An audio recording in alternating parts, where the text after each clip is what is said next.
I used to have a house in the Appalachian Mountains and I have some stories to tell. Before we get to the story, we would like to thank you for listening to these Reddit stories. If you have any recommendations for future stories, or suggestions to improve these stories, please comment. We are continuing to improve the videos and audio for you. Please like, subscribe, and share our stories if you like how we are doing. Now on to the story. This story is from r/nosleep. Recently I've seen creepy stories of mysterious creatures living in the depths of the Appalachian Mountains blow up on TikTok, so I wanted to share some stories I have of when I lived there. So, to set the scene, I used to have a house on the Maryland side of the Appalachian Mountains. We were pretty much completely stranded there, as the nearest neighbor was around 15 miles away, so we had to either go on huge supply runs to the nearest supermarket, which was even farther away, or hunt for food ourselves. Also, I forgot to mention, my mom always dreamt of going into a house or cabin in the deep woods, so we decided to live there for me and my sister's summer. Anyway, we alternated between hunting and going for supply runs. Now, I'll start telling the stories. The first one is when me and my mom went for a hike through the woods and found an abandoned Wild West amusement park called Ghost Town, probably like 20 minutes into the hike.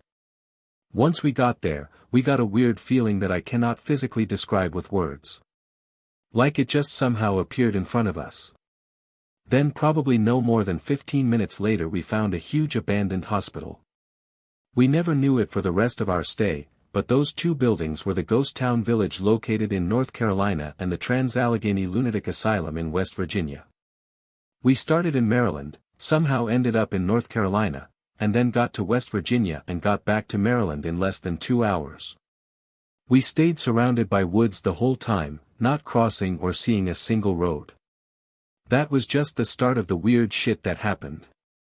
The next story is when my mom took me and my sister to a supply run, and while we were driving we saw a man with a thick jacket, glasses, a balaclava over his face, and a bicycle helmet trying to hitchhike with his thumb out. It was the middle of summer. Me and my sister told my mom to just keep driving, but she pulled over in the road and asked the guy, "Sir, are you okay?" He didn't respond. "Why are you out here dressed like that?" The man finally spoke, but something was off. His voice didn't sound like it belonged to him. It was too high, like it was put through a voice changer. "Ma'am, can I get a ride?" Completely disregarding my mom's question. I looked around him and noticed he had no bike, no car, no hiking stick, no backpack, no nothing. Just those clothes. I whispered to my mom to keep driving, and as soon as the man saw that she was trying to drive away, he let out an animalistic inhuman scream and started to run towards us. My mom floored it to the nearest police station and reported the guy, but they never found him. On our way back to the house, we were on extreme edge. But nothing happened. Then that night, I woke up to a tapping sound on my window, and woke up to the same man standing straight up with his hands on the glass. I lived on the second floor. Now, he didn't have his sunglasses on, he also didn't have his eyes. When I noticed it, it immediately fell, and when I looked out my window for it, I didn't see anything. No man, no creature, nothing. Like he just disappeared. I was so shocked and scared I hid under my covers the rest of the night, even though I was 16 at the time. I peeked my head up occasionally to make sure he never came back. Then in the morning I told my mom about it, but it's not like she could do anything about it. The police would never find it and my parents weren't going out there. This was terrifying, but nothing compared to the next story. I forgot to mention, but we had a dog named Mac. He was a golden retriever and was super friendly and helped us retrieve the animal carcasses when we hunted.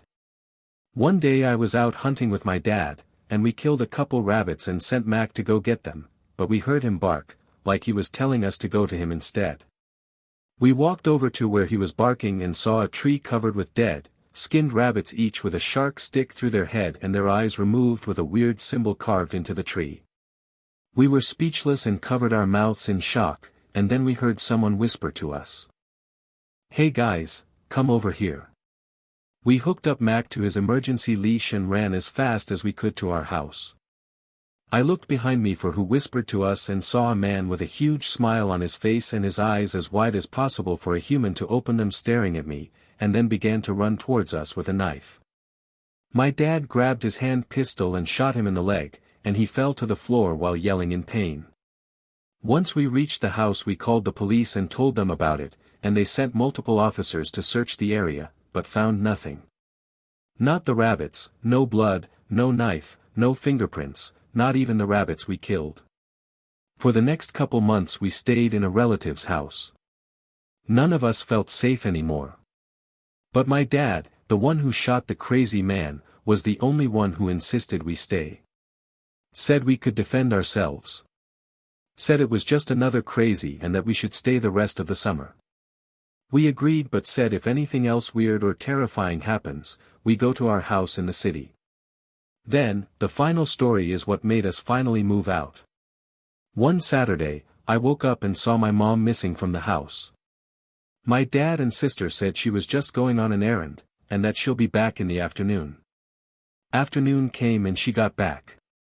Nothing else eventful happened that day, until night struck. We let Mac out, and we heard him run away deep into the woods, like he was chasing something. When he got back, he wasn't energetic. He wasn't acting like him at all. He was mopey, sad, and acting really weird. Normally we would have just assumed he saw something in the woods that made him upset, but after the previous events, we were on edge. Then when we all fell asleep, I woke up to footsteps coming up the stairs. I peeked out my door and saw Mac. Standing up like a human, his fur gray, his arms longer than they should be, and his head twisted and upright. His walking wasn't right either. He would walk one step, and his body would flop in the direction he stepped. He wasn't walking towards anything either, just roaming the hallway. My heart was beating out of my chest and I called my sister, and after calling her 4 times, she finally picked up. I don't remember anything I said to her, but what I do remember is sneaking behind the thing pretending to be Mac and met up with my sister. Luckily, the rest of my family slept downstairs, so once I met up with my sister, we were able to wake our parents without going past it. We had to go back and get our stuff though, so we went back to the house and found it trashed. The food in the fridge was scattered all over the house, and once we got our stuff, we drove away. I looked back to the house and saw the man. The thing in the winter clothes. Staring at me. It was the thing pretending to be Mac. We drove back to our city house and never stepped foot into woods again.